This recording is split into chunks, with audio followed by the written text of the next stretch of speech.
I'm back with my smallest child, Miss Ayla, who still kind of looks crazy with her hair in knots and some waves from braids last night.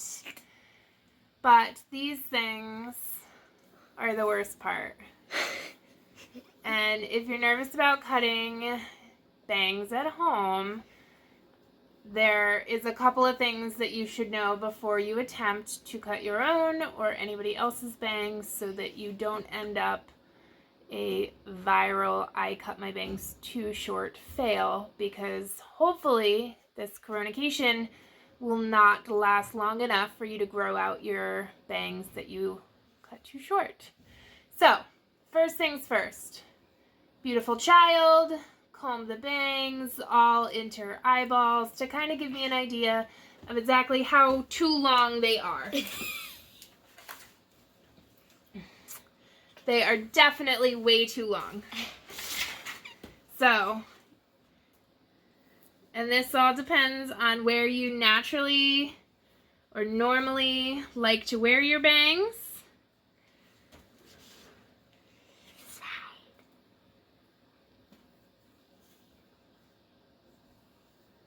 So I'm going to just scoop up all of her bangs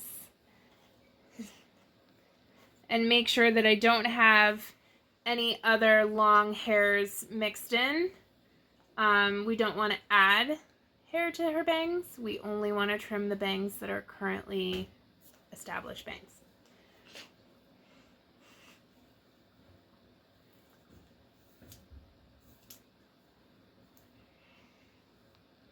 Okay, so like I said in my last video, I 9 out of 10 times, 90 out of 100, probably more like 100% of the time, trim bangs while they're dry. They have a much more natural fall to them. You'll know exactly what it's doing. If you have cowlicks, it'll still be a cowlick when it's dry. When it's wet, sometimes those things can hide from you, and then you end up cutting it too short. So with Ayla, she doesn't have any cowlicks that cause her bangs to do anything funky, so it's pretty straightforward. We want to look at how long the bangs are and how long we want them to be. Definitely not up here. So we're gonna start with just a ½ inch and then see what more needs to come off from there. So I'm gathering all the bangs together.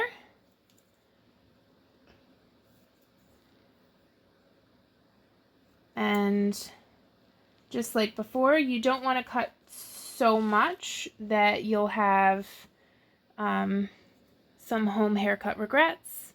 So this is just about a ½ inch, and I am going to cut straight across.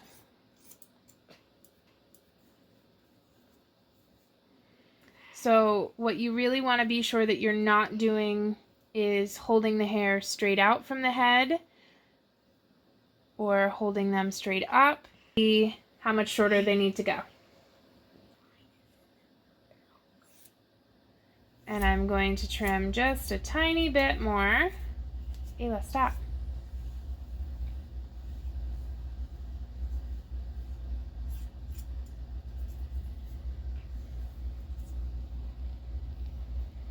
Now, because we gathered it towards the center, these outside pieces, they were a tad bit over-directed, and so they will fall a little bit longer towards the sides.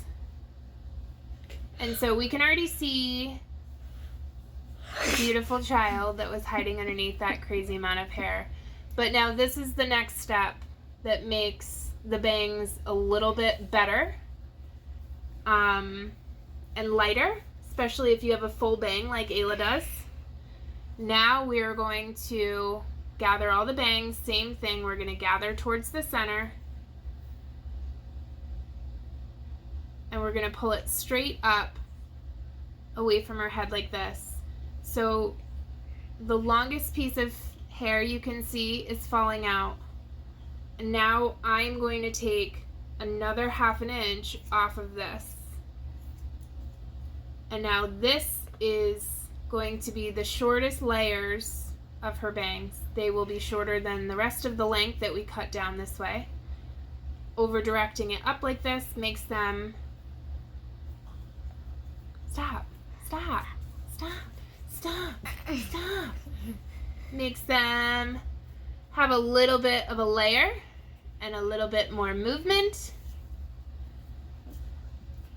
that still in your eyeball over there?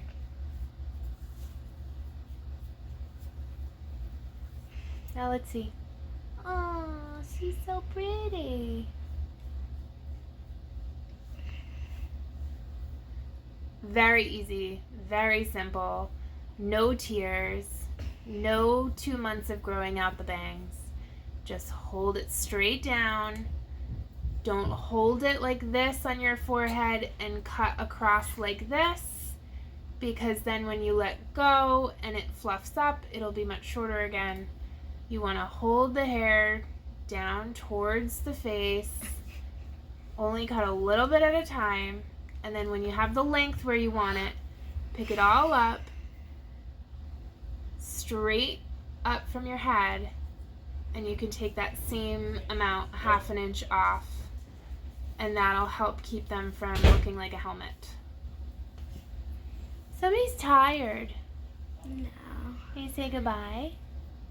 Can you say thanks for watching? Thanks for watching. Well, who are you talking to?